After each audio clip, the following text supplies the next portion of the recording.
Good afternoon, and thanks for joining. My name is Steve Neeley. I'm a partner in our government contracts group here in the Washington, D.C. office. Today's presentation, Unlocking Opportunities, an Introduction to Federal Grants, is the first installment in what is intended to be a series of webinars focusing on federal grants. As the title indicates, today's session is really just the introduction and is deliberately structured to be a broad overview of the key issues and topics that we anticipate anyone pursuing or performing a federal grant would encounter or should be aware of. Our hope is to tailor future sessions on more in-depth topics related to grants that are of interest to you based on your feedback, hopefully after today's session. Before we begin, I'd like to cover a few housekeeping items. At the bottom of your audience console, there are multiple application icons for your use during the program today.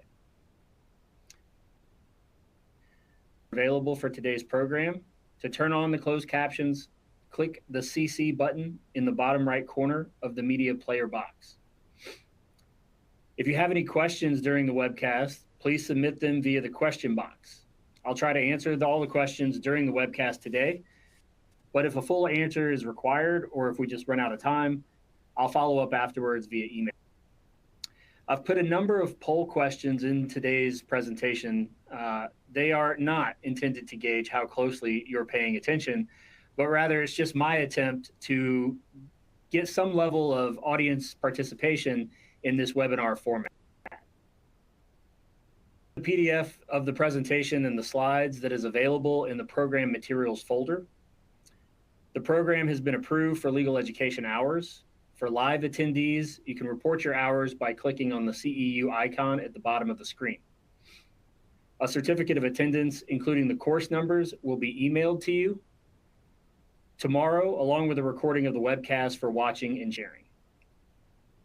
Toward the end of the program, please be sure to complete our short survey. We use your feedback to plan future programs, as I mentioned, and to make sure that those programs are applicable to your business needs. That's all for the housekeeping items, so let's get started with the program. So as I mentioned, today is an introduction to federal grants. The agenda that I've listed here, really what we want to cover is sort of beginning to end of a grant. We'll start by talking a little bit about the differences between a grant and a federal contract. Obviously, in the U.S. government space, there's a large amount of money that is spent on federal contracts for procurement, and they are similar but different than grants. And we'll talk about those differences and the implications of those differences. Next, we'll talk about the grant life cycle, the typical life cycle of a grant at a very high level. And then we'll talk about some of the key terms and roles that you'll see as part of the grant process, whether you're negotiating the grant process or trying to implement the program requirements from a compliance perspective. We'll also talk about and highlight some of the typical requirements that we see in nearly all grants.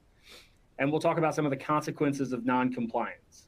Again, to give you the broad overview of the grants and set the stage for future webinars to come based on your feedback. So as I mentioned, there are poll questions, and this is the first poll question. And it's consistent with our theme of grants being opportunities that you can unlock. And the poll question, first poll question for you is approximately how much did the federal government issue in the form of grants in fiscal year 2024? And by issue, I don't mean, awards for multi-year programs, but just the amount of money the federal government spent in fiscal year 2024. The options are $55 billion, $109 billion, $777 billion, or 1.2 trillion. I'll give just another second for folks to submit an answer.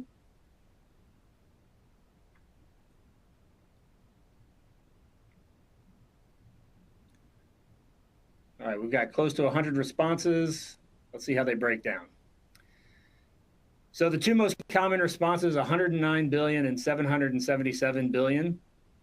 Approximately a quarter selected 1.2 trillion, and that is the correct answer. For fiscal year 2024, the federal government spent 1.2 trillion in grant dollars. What I'm showing you up here are a breakdown of the fiscal year 2024 grant spending. The table on the left shows you the top agencies for grant spending, and will also give you a little bit of insight into where I drew the proposed answers from. 777 billion was the amount of grant funding spent by the Department of Health and Human Services last year. And then over on the right, you'll see the various grant programs that the grant funds were spent on. And the biggest one, perhaps not surprising if you're familiar with the world, the grant world, that is medical assistance programs. It's Medicare and Medicaid are by far the biggest ticket items for the government, and they're a huge ticket item for grant spending as well. This is not all of the agencies nor all of the programs, as you would expect. It's $1.2 trillion. There's much more that you can dive into and peruse.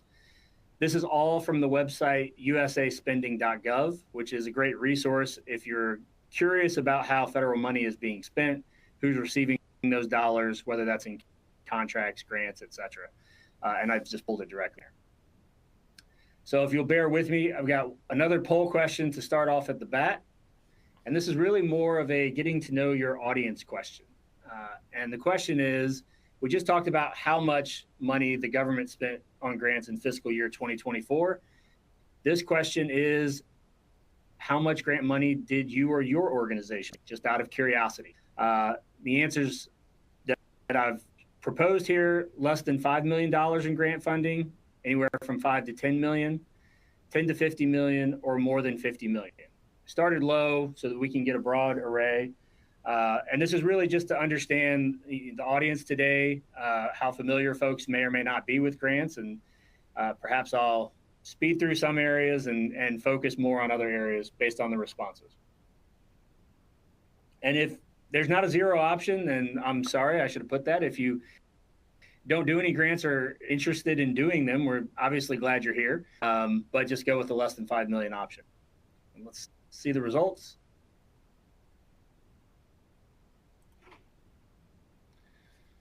All right, and this is what I would have expected. Most of the survey responses, about 60%, are less than $5 million. That's a lot of what we see in terms of grant issues that we help. They're usually project specific, and the grants get much larger, but there's also a lot of just grant funding and grant programs available out there at smaller dollar volumes. All right, so now we'll get into the content and the meat of the presentation, and we're going to start with what's the difference and the key distinctions between grants and contracts. So when we talk about grants, we're also lumped into that is cooperative agreements. And I'll talk about the difference between those two in just a second. But whether it's a grant or a cooperative agreement, they are both forms of federal financial assistance. That is a broad bucket and umbrella of basically funding that is made available by the federal government. Federal financial assistance includes things like loans, guarantees for loans, PPP funding.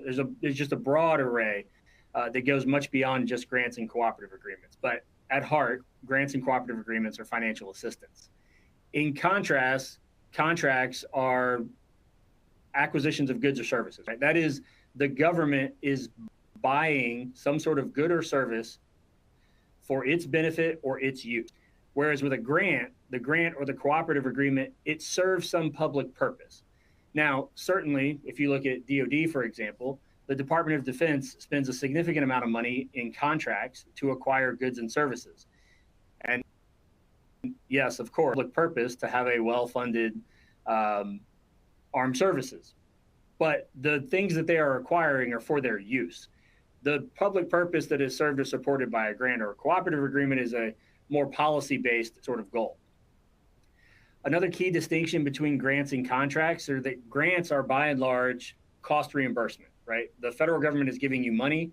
You are a steward of that money. You are reimbursed when you spend money, and then you have to account for the money that you're spending. In the contracts world, you can also have contracts that are cost reimbursement, but there is a preference for firm fixed price contracts. And so it's just a little bit of the opposite. Contracts are firm fixed price for the most part. Grants and cooperative agreements are cost reimbursement for the most part. Contracts are subject to the federal acquisition regulation. grants are subject to the uniform guidance. Those two things are similar in many, many respects, but there are key differences, right? And it's important to note those differences because we see from time to time, if you've just been awarded a grant, you might want to use a contract if you've had exposure to a federal contract as a guide for your grant. And it may not be the best guide because of these key differences and differences between the FAR and the uniform guidance. And then lastly, with contracts, you do have a world in which you can have fewer auditing and reporting requirements. For example, commercial item contracting, when the government is buying a commercial item that is largely available to the public and buying something anybody else buys, the auditing and reporting requirements are generally less stringent than they are with other types of federal contracts. In contrast, with a grant or a cooperative agreement, you typically have a very base level of auditing and reporting that is there no matter what the type of grant or cooperative agreement is that has been awarded to you. So what's the difference between a grant and a cooperative agreement? With a grant, the agency is not expected to have substantial involvement in the performance of the work, right? So a good example is a research grant. The agency, the NIH, for example, will likely have a peer review board with advisors who are reviewing grant applications, deciding what has technical merit and what should be funded. And then once that funding decision is made, the organization goes off and performs the research project, reports the results, but there's not a lot of involvement from the agency in that process. In contrast, a cooperative agreement is one where the agency will be substantially involved in performance. A good example of these are phased projects or projects that have go, no-go reviews by the agency, where they're going to assess work that was done in the prior phase before they make a funding decision to fund subsequent phases of the project. A lot of Department of Energy grants under the Inflation Reduction Act, for example, provided funding for renewable energy or clean energy projects. A lot of those projects are done in phases, and the agency is substantially involved in the various phases of that project before it issues and awards new money for subsequent phases. The common types of grants, there are several. I've noted 3 here that we see and come across a lot and hear referenced to. One type is a block grant. These are a specific type of assistance for a broad, usually legislatively defined purpose, and they're most often awarded to states and territories and local governments, et cetera. Discretionary grants are what you might be more familiar with respect to the sort of grant where you're applying in response to an announcement with a project narrative and a project that you want to see get funded. And this is the type of grant where the agency has a lot of discretion, not only in terms of selecting the awardees based on the criteria they've specified, but also in how much the amount of the award will be that they'll fund. You can ask for a certain amount. That doesn't mean that the agency will fund that full amount. They might fund a smaller portion of it. And then a third type of grant that we typically commonly come across are earmarks. And earmarks are grants that are appropriated by Congress to a specific recipient. There's no peer review process, et cetera. It's just written into the legislation. And sometimes it can come as a surprise that if you do get an earmark grant, it's still very much subject to the same grant life cycle and the terms as a discretionary grant or other grants. Typically, you'll get the earmark, and then you're instructed to apply, go on grants.gov, which we'll talk about, and apply for that grant, just like you would if you were applying for a discretionary grant. And so for purposes of this intro, it would be applicable both earmarks and discretionary grants. So I mentioned that the grants and cooperative agreements are subject to the uniform guidance. And the uniform guidance, really, when people reference that, they're referencing 2 CFR Part 200 and Subtitle A. And this is a compilation of guidances that used to be in circulars from the Office of Management and Budget. They've collected all of that guidance into CFR Part 200, and they're really intended to ensure consistent and uniform government-wide procedures for managing financial assistance. The important thing to note here is that the uniform guidance in Subtitle A, it's just guidance. It is not by itself regulation. and that's expressed in the uniform guidance that makes that clear. They do, however, become regulation when they are adopted by agencies. And if you're looking in this section of the CFR, subtitle B, you can see a listing of all the agencies that have adopted the uniform guidance and essentially made the guidance regulation. We did have a question come up related to the types of grants. Can I give an example of an earmark? So an earmark would be if you are, you want to build a new facility on your college campus, for example, and you want a certain amount of grant funding or federal funding for that. You might work with your congressman, mention this, the congressman is interested in the project, and that can be identified as part of an appropriations bill that a certain amount of money is made available for that particular type of recipient and for that purpose. That would be an example of an earmark, as opposed to something like the Inflation Reduction Act that makes a very large amount of money available for certain purposes, but there's no specific recipient that is identified in the legislation itself. All right, so the grant life cycle. If you try to look at the grant life cycle, you can find all different variations of a grant life cycle with various different interim. For purposes of today, we'll keep it relatively simple in three main phases: the pre-award phase, the award phase, and then the post-award phase. So the pre-award, right, starting from studying a grant, and the first step is finding the grant and applying for it. And you can do that. If you haven't been on there and you're interested in a grant, it's a hugely helpful resource, not only finding grants, but understanding more content about grant requirements and terminology, et cetera, that you'll see, a lot of which we'll cover, but they have a full listing there that you can review. But it's really big purpose is that's where they post all of the funding opportunity announcements or notice of funding opportunities, which are, available grant projects that you can apply for funding. I've given a snippet here on the slides of what the functionality looks like on the website for searching grants.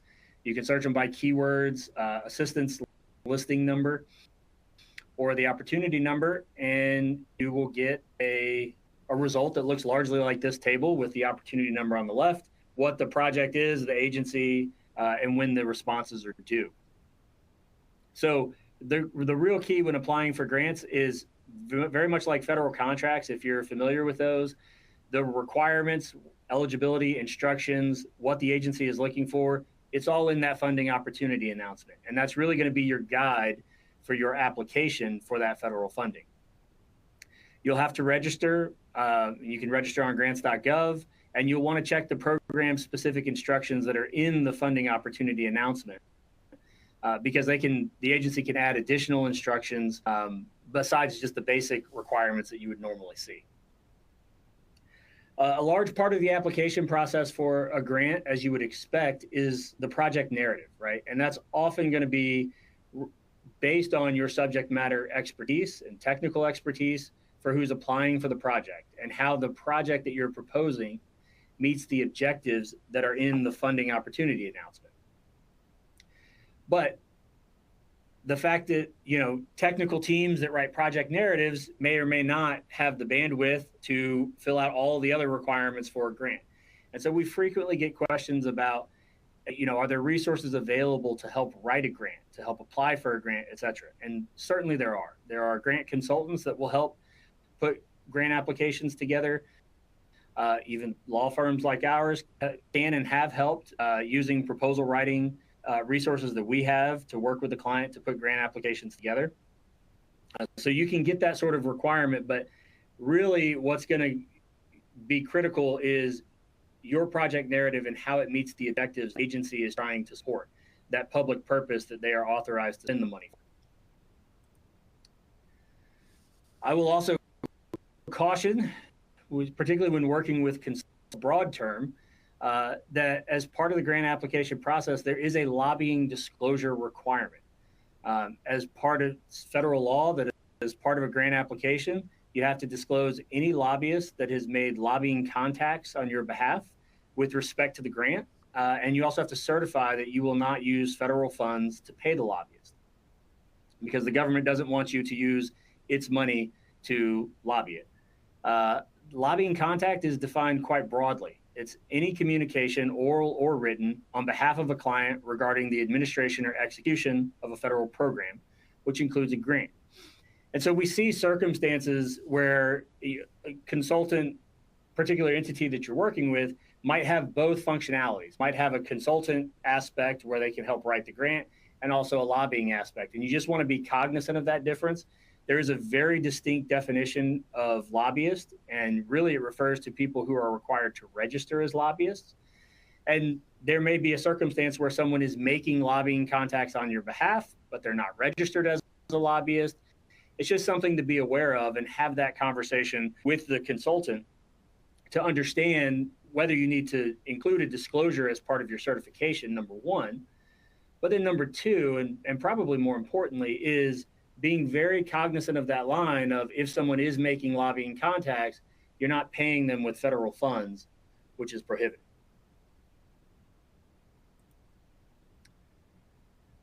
So our third poll question for the presentation, and this is really meant to drill in on that distinction between lobbyists and consultants, and if you're using a consultant. So let's say your organization wants to apply for a grant and seeks to retain a consultant to write the grant application for you. And the consultant wants a meritocratic approach, right? So they propose a fee that is a percentage of the total grant amount if your grant is selected for award. If it's not selected, no harm, no foul, right? Just a contingent approach. But if it is selected, then it'll be you pay them just a percentage of the total amount that you're awarded by the agency. And the question is, can you pay that consultant with the grant funds?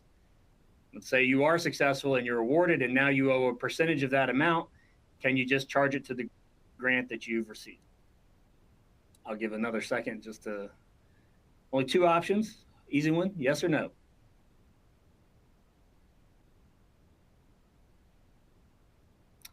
And while we're waiting on those answers, I'll just say, we got a question, can the lobbyist include an in-house individual who is advocating on behalf of the organization generally? I would say, caveat, yes, I believe that you can have an in-house lobbyist, but I would, certainly if we were faced with that question, I would run that by our public affairs group just to be sure, because I don't have the definition of lobbyist in front of me. And as I mentioned, it can be a nuanced definition. All right. So 20% say yes, you can pay the consultant with grant funds, and 78% say no, you cannot. And my recommendation is the 78% answer. No, you should not pay that consultant with the grant funds. And there's really two issues here for that recommendation. The first is the cost to write the grant application are a pre-award cost, right? I mean, you're writing the application, you have by definition not received the award yet. So it's a pre-award cost. There is a cost principle under the uniform guidance that says pre-award costs, generally you cannot charge them to the grant, right? Because you can't charge the grant until you've been awarded the grant. There is, however, a circumstance where pre-award costs can be charged if, one, the agency allows you to do that, and two, the charge would have been allowed if it were incurred after the grant was awarded.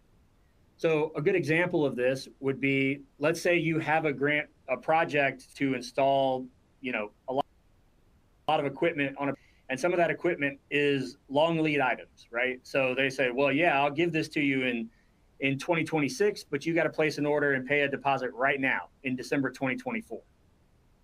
And your application is due tomorrow. So you want to move forward with this project. You would love if the grant funding would pay for it, but you don't know that you'll get that. But the project is not contingent on the grant funding, right? It's just one source available to you. So you make the decision that you're going to pay the deposit for that piece of equipment and get the order in and then proceed with the grant application. It is possible as part of that, what you're applying for is the cost for that equipment. As if you are awarded as part of the negotiation process, you could have a conversation with the agency of, hey, I incurred this charge pre-award, but it's for this equipment that was all part of this project. I'd like to charge the deposit to the grant and get reimbursed for that money that I spent on it. And the agency could agree to that because it's a charge that would have been allowed if it were incurred after you got award. You just, due to circumstances, you couldn't wait until then. So that's one problem, right? There's typically not any sort of category for grant application writing costs after the grant has been awarded. The second issue is the consultant costs and professional service costs, right? You can use a consultant on a grant. You can use experts. You can use those sort of professional services. And they are allowable to charge to the within reason. There's a lot of different premises around that. However, let's say you have a consultant, it is allowable, but even if you check all the other boxes to charge consultant costs, you cannot charge consultant costs when they are contingent upon recovery of the costs from the government. And in the circumstance that I laid out in the hypothetical, the consultant is saying you only pay me if you get it from the federal government. So I think you run afoul of this other cost principle for consulting costs. Not only is it pre-award, but it's also contingent because you're not going to pay them unless you get it from the government. So as a general rule, yes, absolutely, you can use consultants. Yes, you can use grant writers. Just don't pay them with the grant funds for writing the application. Once you've gotten an award, if you need to use consultants afterwards, that's a possibility. It's part of the compliance issues, and you would just seek additional guidance on that. All right, let's say you've applied and the award decision has come out. One of the questions we get frequently is if your project was not selected for award, is there anything you can do about it? Can you protest it? Bid protests are very common in the procurement space, right? Federal contracts are protested quite often, and it's viewed as an important oversight tool for contract awards and how agencies are spending the money. In the grant space, though, the protest right is far more limited. There are agencies that have a procedure for something like a protest, but it's very agency dependent, and there are many agencies that don't have that process. And so as a general rule, I would say you should not bank on having an ability to challenge an award decision with respect to a grant. Side of that equation, and your project is awarded, then congratulations, and that's when the negotiation process with the agency begins.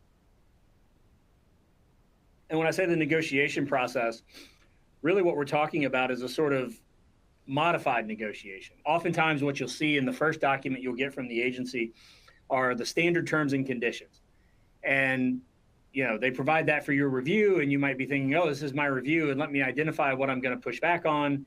And you might have the experience that from the agency's perspective, their standard terms and conditions are not really negotiable. They're standard terms that they apply to all of their funding, and they don't want to change those terms. They will, however, frequently do award-specific terms and conditions, and that's where you can negotiate particular issues.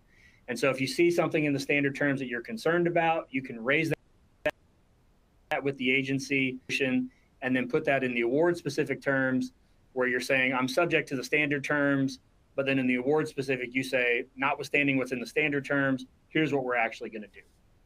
And that's really more where the negotiation process frequently comes in.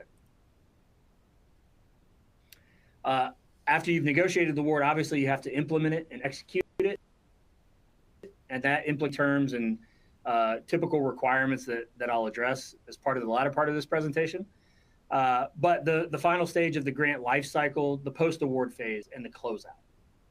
There is a provision in the uniform guidance specifically on closeout that I've cited here in the slides. Basically, your grant is complete when the agency tells you so, right? You believe the work is done and the agency confirms, yep, all the requirements have been performed, the administrative actions are complete, et cetera. Once you've reached that point, there's usually a final reporting requirement and a requirement to liquidate all the financial obligations that you've created under that grant. So pay your sub-recipients and your contractors, et cetera. And typically that's within 120 days, and then your sub-awardees have to do that within 90 days so that you have the additional 30 days to give the completed package to the government. And you refund any funds that you haven't used. Another important part of the closeout process that comes up not infrequently is disposing of equipment, right? And also real estate. If you've used grant funding to purchase real estate or large pieces of equipment, it's not just yours, obviously. The government has an interest in what you've purchased with federal funds. And so it can require, as part of the closeout process, that you have a conversation with the agency about, here's what I bought with these funds. what's the value that remains on that equipment? How are we going to dispose of that, et cetera? Is it going to be selling the equipment? Are you going to keep the equipment and owe some money back to the government? It's all a conversation to have as part of the closeout process.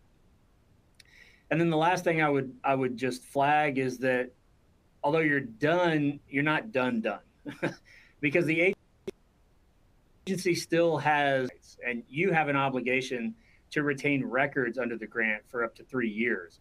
And so even though you've closed out, you're not walking away with no possible liability hanging out there.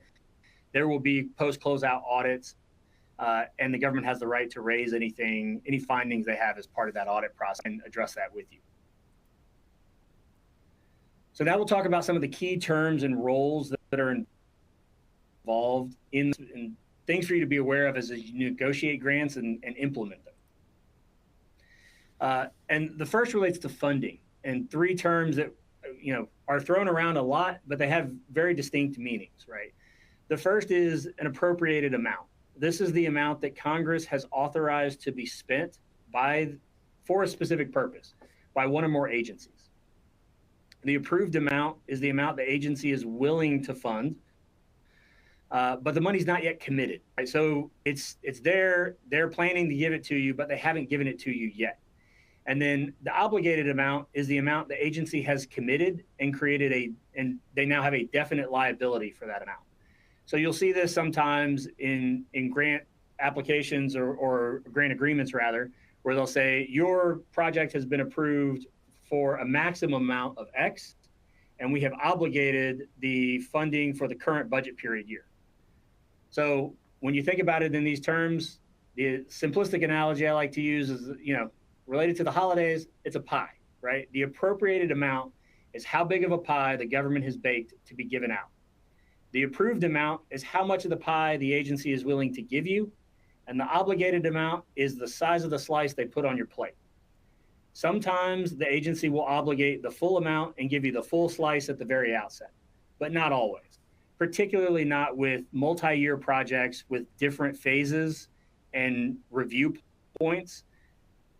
They may not obligate the full amount there because they're going to wait, or it's contingent on what happens in phase 1 before we fund phase 2, and the amount for phase 2 might change. In those circumstances, that can become a really critical distinction for times like this, where we're at a transition point, where one administration is outgoing and a new presidential administration is coming in. They might have different objectives, and they might be looking to redirect or divert resources to prioritize some objectives over others. And if money is obligated to you, that is much harder to redirect or divert those resources than if it's just approved and not yet obligated.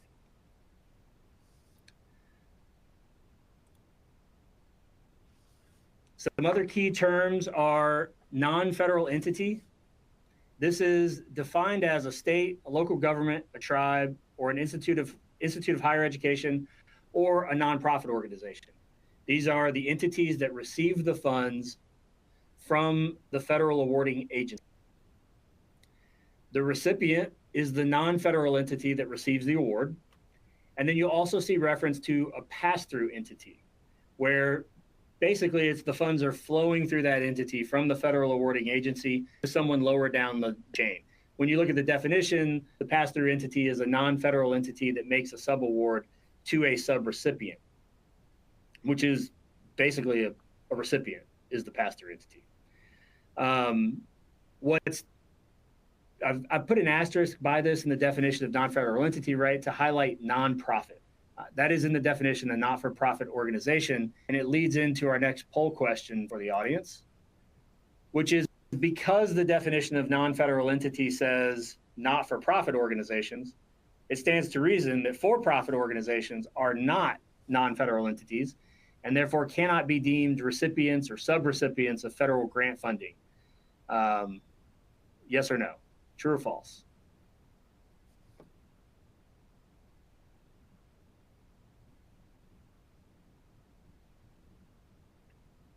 So we've got some questions as we get some responses here. Does the federal government need to approve the subrecipient?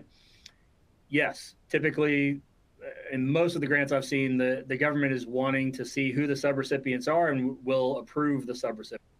subrecipients, wants to know what you're doing. We're going to talk about subrecipient monitoring and vetting your subrecipients, but yes, that's often a requirement.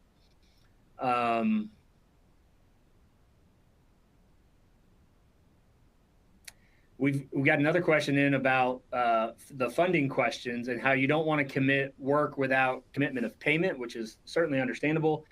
Are there situations where the agency will confirm funding before starting work? And the answer to that is yes. I mean, even right now, I know there are conversations that are happening with recipients that have received an approved amount for their full award, but it wasn't fully obligated yet. And so they're having conversations with agencies to say, hey, is there any possibility that all of our funding can get obligated right now so that, you know, it provides more security that we have it? And that is a possibility. It's just something that you need to discuss with your funding agency. Okay, so can for-profit organizations be NFEs? Looking at this now, I see the answer was also just after the question. So if you saw that, then you got it. But yes. For-profit organizations, although they are not in the definition, they can still be non-federal entities, really for two reasons. The uniform guidance says that federal agencies can apply those requirements to for-profit entities. That's in the 200.101. And then some agencies have actually modified the definition of non-federal entity to include for-profit entities. The 910.122 is the supplement from the Department of Energy for the uniform guidance, where they have modified the NFE definition to include for-profit organizations. Okay, other key terms, and this is a big one that comes in a lot, the difference between a subrecipient or a contractor. So a subrecipient is a non-federal entity that gets a subaward from a pass-through entity, specifically to carry out part of a grant. A contractor, in contrast, is an entity that receives a contract pursuant to which the recipient or subrecipient is procuring goods or services, like for their use. But it's not part of the grant. They're not carrying out part of the grant program. They're just providing goods or services.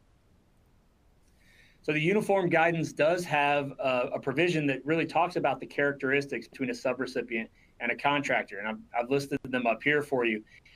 Really, the way I think about it is in terms of what sorts of decisions is your partner, whoever you're contracting with, whether that's a subaward or a subcontract, what are they doing part of this? What's their role? If they're determining as part of this program who's going to be eligible for benefits of the grant, for example, that sways in the subrecipient side of things. If their performance is measured in relation to the grant objective, and what you are required to be measured against as the recipient by the federal awarding agency, that swings towards the subrecipient category. If they've got to adhere with grant requirements, and if they're really implementing the program for part of that public purpose, they're more subrecipient. Right? They're not just conducting business as usual. Contractors, in contrast, it's business as usual. They provide goods or services. The ones that they're providing to you are within their normal business operations. The fact that it's related to a grant means nothing at all as far as they're concerned. What they're giving you is not unique. It's the same goods and services that they give to anybody else, to all their different customers and purchasers. They're operating in a competitive environment. Mixing matters, right? They're competing with somebody else who's offering to give you the same sort of services. That sways in the contractor bucket. The goods and services are ancillary to the implementation of the federal program, thinking about what the objectives are, and do you have to have that particular good or service, or it just helps? And the important part here, right, and why it matters is subrecipients are subject to far more compliance requirements than a contractor is, generally speaking. The question is, who decides? Right? Who decides whether someone is a subrecipient or a contractor? Is that you? Is it the other party? Is it the agency? And the answer is it's the recipient. You're the recipient of the federal funds. You have the compliance obligations. You're responsible for making the judgment on who your contracting party is, whether they are a subrecipient or a contractor. You can use those characteristics that we just talked about, and you should use them, but there's not one factor that is determinative or more important than any other. And you will absolutely come across circumstances where there might be overlap. They have a little bit, one subrecipient characteristic, two contractor characteristics, et cetera. And there can be tough calls. But the point is to look at what they're doing, use your judgment, and elevate substance over form, right? You can call it a contract, but that's not going to make it a contract if everything else about it screams subrecipient. And again, the reason it matters is the different levels of compliance. You'll see a lot of companies that will balk at some of the requirements that are required as part of the grant requirements. And they'll say, look, I'm not taking that on. I'm a contractor. And that's certainly permissible. You just need to be comfortable in that judgment and be willing to defend it to the federal awarding agency if you determine that they are a contractor and not a subrecipient. So now we'll talk about some of the typical grant requirements that are implemented when you get a federal grant. I'm not going to cover all these requirements exhaustively. It's really just to flag things to be aware of and have a list as you're negotiating and implementing your grant. And one that we come across a lot are the procurement standards in the uniform guidance, right? So you've been given this federal funding, you're going to use it, and there are restrictions on how you make the decisions of what to spend that money on when you're procuring other goods and services related to the grant. Now, the uniform guidance has procurement standards that we're going to talk about here. By and large, those standards do not apply to states and Indian tribes. They can have their own procurement procedures, and if they do, they can just follow those procurement procedures without being wed to the exact procedures that are in the uniform. Everyone else, all of federal funding are required and use documented procurement procedures that are consistent with your applicable state and local laws and with the uniform guidance. And there's some key objectives that come in mind that you should have as part of your procurement procedures and practices. One is ensuring there's competition, making sure there's no conflicts of interest, making sure the parties that you're working with are responsible parties and haven't been excluded from doing business with the federal government, making sure that you have record keeping on bids, how you made the decision, why you made the decision, et cetera, and maintaining those records, documenting it for the file, and then minimizing waste, right? You don't want to spend money unnecessarily. You don't want to procure duplicate items, et cetera. So the procurement standards, when you look at them in the uniform guidance, you'll see that very similar to contracts, full and open competition is required, right? That's the starting point, is full and open competition. And you should not be awarding contracts or subawards to the same entity that helped you develop the specifications that subawardees or contractors should be subject to. That's a conflict of interest. So if you have somebody that's helping you develop what you're looking for, you don't also have them compete for that same scope of work. Your procurement procedures should avoid unreasonable requirements. Anything that is puts too high of a burden on other companies competing for what you're seeking and trying to procure. And obviously your actions should not be arbitrary. They need to be reasoned, they need to be documented. And hand in hand with the competition requirement, right, is that you can't use non-competitive procedures except for the identified circumstances in the uniform guidance, which is the particular purchase is relatively small. It's below the micro purchase threshold, which is $10,000. The company you're using or buying the goods and services from are the only ones who provide it. There's some sort of public exigency or emergency that precludes you from listing or doing a full procurement. The agency could agree. You could say, look, I want to do a non-competitive procurement, and here's the reason why. And if you tell the agency and they agree, then that's fine. Or competition's inadequate for some reason. You've solicited several sources and they're just not having it, they're not interested. Well, then you don't have to compete if you're not going to get any competition. This is an important part, particularly for circumstances where you've been, like, let's say you applied for a project and you've already picked, like a contractor, for example. You're going to build something and install a lot of equipment and you have a contractor in mind already when you apply for the grant. Well, you're not intending, once the grant is awarded, to then go do a full procurement for a new contractor or to pick the same contractor, right? But from the agency's perspective, they may not be aware of that from just the grant application process. So this is an important negotiation point when they're talking about the procurement standards and they're talking about what you're going to use, what you're going to competitively acquire. You want to bucket and categorize, okay, here's what I will go do procurement standards for. Here's what the decision's already been made on. And I want you to agree to that and be aware of it. Because what you don't want to do is award something non-competitively, the agency doesn't find out about it, and then it becomes a problem later. So at a high level, the procurement standards, there's 3 methods that are specified in the uniform guidance. First, if it's below the micro purchase threshold, as I said, competition is not required. If you are below the simplified acquisition threshold, which is $250,000, or an amount that you set, but no higher than $250,000, you just need quotes from an adequate number of qualified sources. And this is a circumstance where, you're calling around and getting quotes from 3 different companies, for example. That might be an adequate number in that circumstance. They're more or less in the same range. Then you have some support for the reasonableness of the price. And then if you're above the simplified acquisition threshold, that's where the expectation is you're doing a formal solicitation process, putting solicitation out there, getting formal responses. You can do it either with sealed bids or in a negotiation standpoint, et cetera.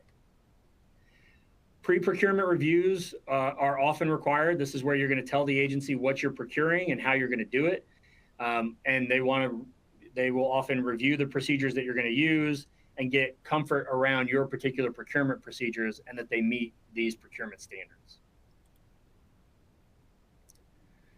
All right, reporting and oversight. This is another obviously big part of grant compliance. Financial reporting is required at least annually and no more frequently than quarterly. Same thing with respect to performance monitoring. You have to give at least annually and not more frequently than quarterly performance reports regarding basically how you're doing in meeting the requirements and the expectations of the project. You also have to report any significant developments. Those obviously don't have a set time, but when they happen, if it's something that really impacts the performance or the expectations of the project, you need to report that to the agency. Subrecipient monitoring, this is what I referenced earlier. This is a critical component of your grant compliance for recipients of federal funds. When you are seeking to bring on board a partner who's going to be a subaward or even a contractor, you need to be vetting that partner, making sure they're not excluded. When you're negotiating the contract, if you've determined they're a subrecipient, you need to put clear indications of that fact in the agreement itself, right? If it's not in there, they might think they're just a contractor and not subject to the requirements. You want to make sure that's clear. There are, for subrecipients in particular, there are flow down requirements that you have to include from your grant. And as part of the vetting process, you should also be evaluating their fraud risk. So look at their performance history, see if they've had any issues accused of fraud, any issues with prior officers or personnel, et cetera. And if they have, identify whether there's any additional requirements you need to put in that agreement to make sure that they're under appropriate monitoring. You might, for example, need to provide some training to them about this particular grant program and how to comply with the various requirements. That's all part of subrecipient monitoring. And so it's not really a hands-off approach. You're really an active participant in their work and overseeing what they do.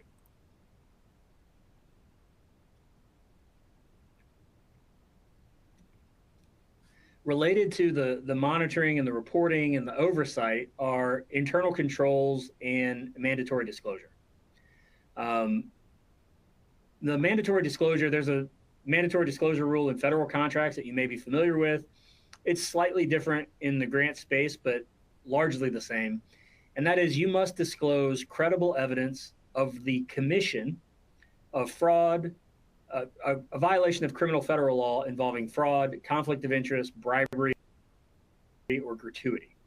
In order to disclose instances or credible evidence of when those things happen, you need procedures in place for how those things can be brought to your attention, how you can find them as you go through and audit your own records and your own performance, et cetera. And that's really the bucket of internal controls. There is, so the mandatory disclosure rule, it's in the uniform guidance in 200-113. There's also a uniform guidance provision on internal controls at 200-303. Internal controls are really that. They're documented procedures that you're going to follow to give a reasonable assurance that you're managing the grant in compliance with the requirements. It also includes things like reasonable cybersecurity protections and other measures to safeguard sensitive information, like personally identifiable information, or to comply with data. Oftentimes, research grants will involve research with human subjects. You might be doing a social project that involves participants from the broader community, and the agency may impose various data privacy restrictions on how you and your subrecipients can use the data that you gather, right? You may have restrictions in there that you can't identify anyone. You can use the data, but you have to anonymize it and aggregate it, et cetera. You want to be familiar with those. You want to have a procedure in place for your team to follow, and you want to make sure your subrecipients have those same sorts of procedures, aware of those as well. And that's a big area where you might have to give training to your subrecipients.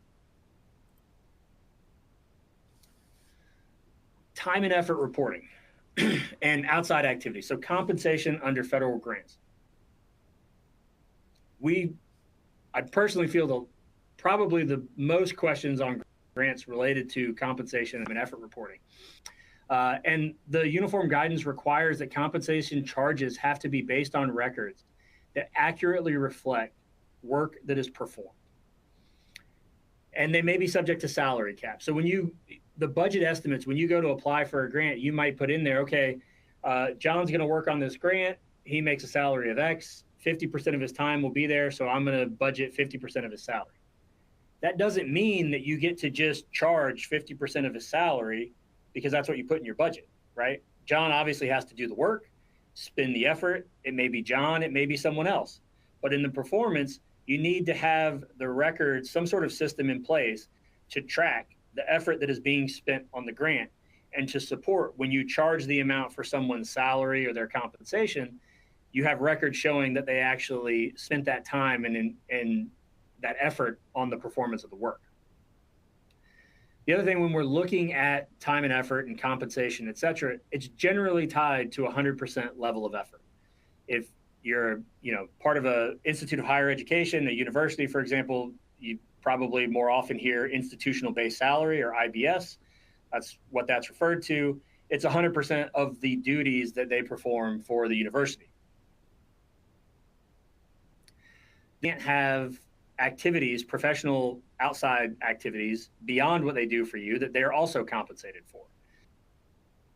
That's not, the guidance makes clear that it can't be excessive and it can't be inconsistent with the grant terms. So yes, somebody can have a side hustle, but if we're at a point where you've got somebody who seems to be doing 3 different full-time jobs for 3 different annual salaries, that might raise a skeptical eyebrow. So there's obviously gray area and room there, but you just with guardrails that generally it's 100% level of effort for you.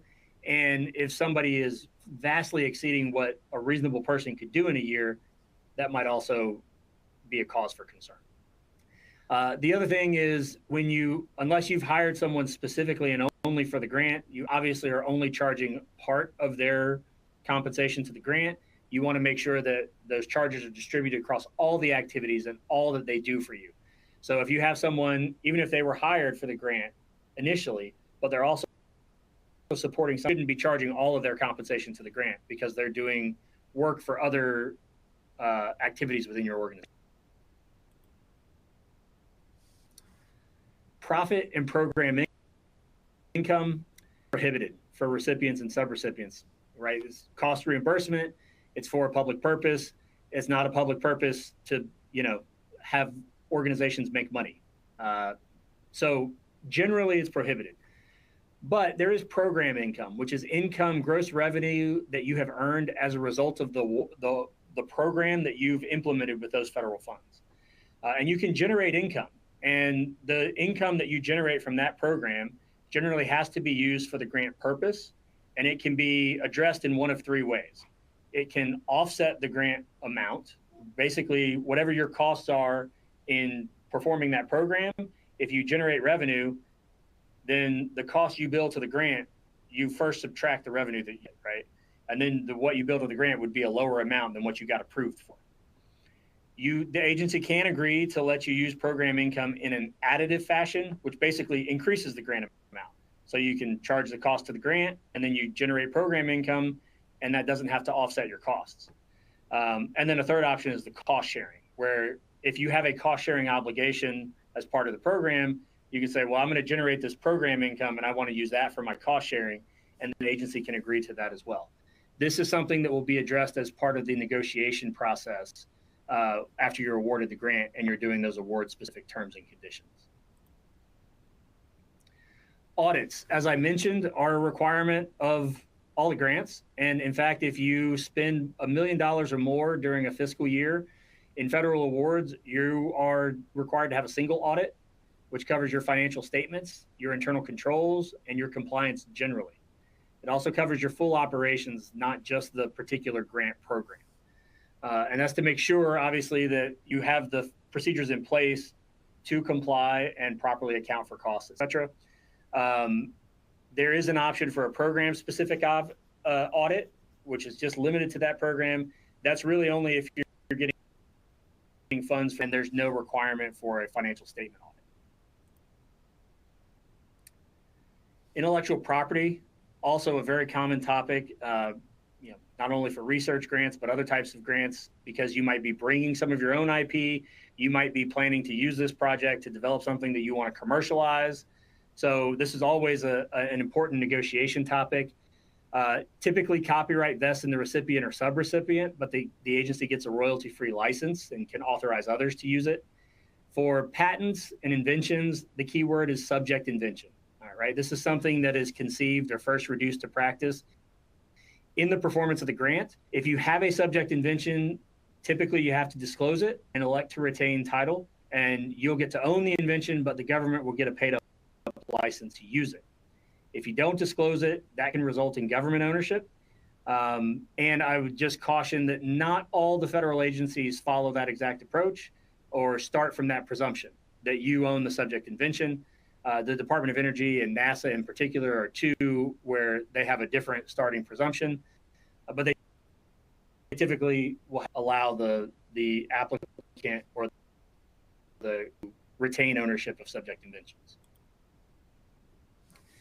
Some of the additional miscellaneous requirements that you'll see without the grants that are future webinar sessions, prevailing wage laws, whether that's construction and Davis-Bacon, or if it's in the services context. Domestic preference requirements are very common, particularly in infrastructure projects where you're receiving federal funds. They may have domestic content requirements tied to them, like the Build America, Buy America requirements.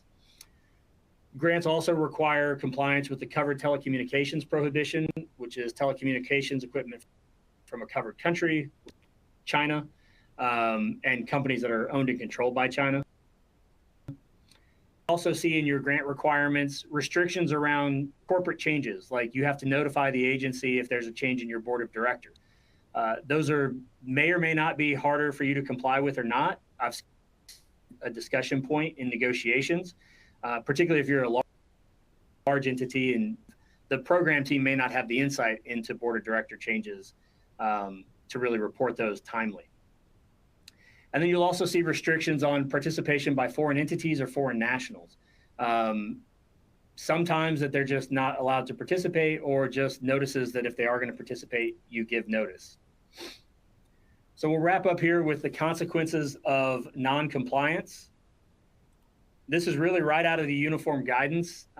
You'll see the remedies that agencies can take if there are non-compliances in your grant.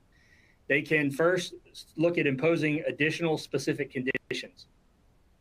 So if you're non-compliant on something and it can be fixed with additional monitoring or additional reporting to the agency, they can start there and see if that will address the issue. If the non-compliance is serious enough, other options they have available to them are to withhold payments under your grant, to disallow costs that you charge to the grant, and then essentially require that you repay that money to them. They can terminate the award in whole or in part. They could also initiate suspension and debarment proceedings, which would preclude you from getting future federal grants, even subawards. and they can withhold further funding for the program, right? If you're in a phase process, if you have a non-compliance in phase 1, that can be a real jeopardy to getting funding for phases 2 and 3. And then, of course, they have other legal available remedies that they can pursue, probably the biggest of which is the False Claims Act. So to wrap up here as we approach the hour, we had just a question we wanted to end with the audience on. What are some of the areas that would be of most interest to you for future series in our webinar series on grants? I've proposed some options up here that we see frequently in broad strokes. You can also follow up by email or put in the chat if you have any other options. And I'll take a quick look at questions.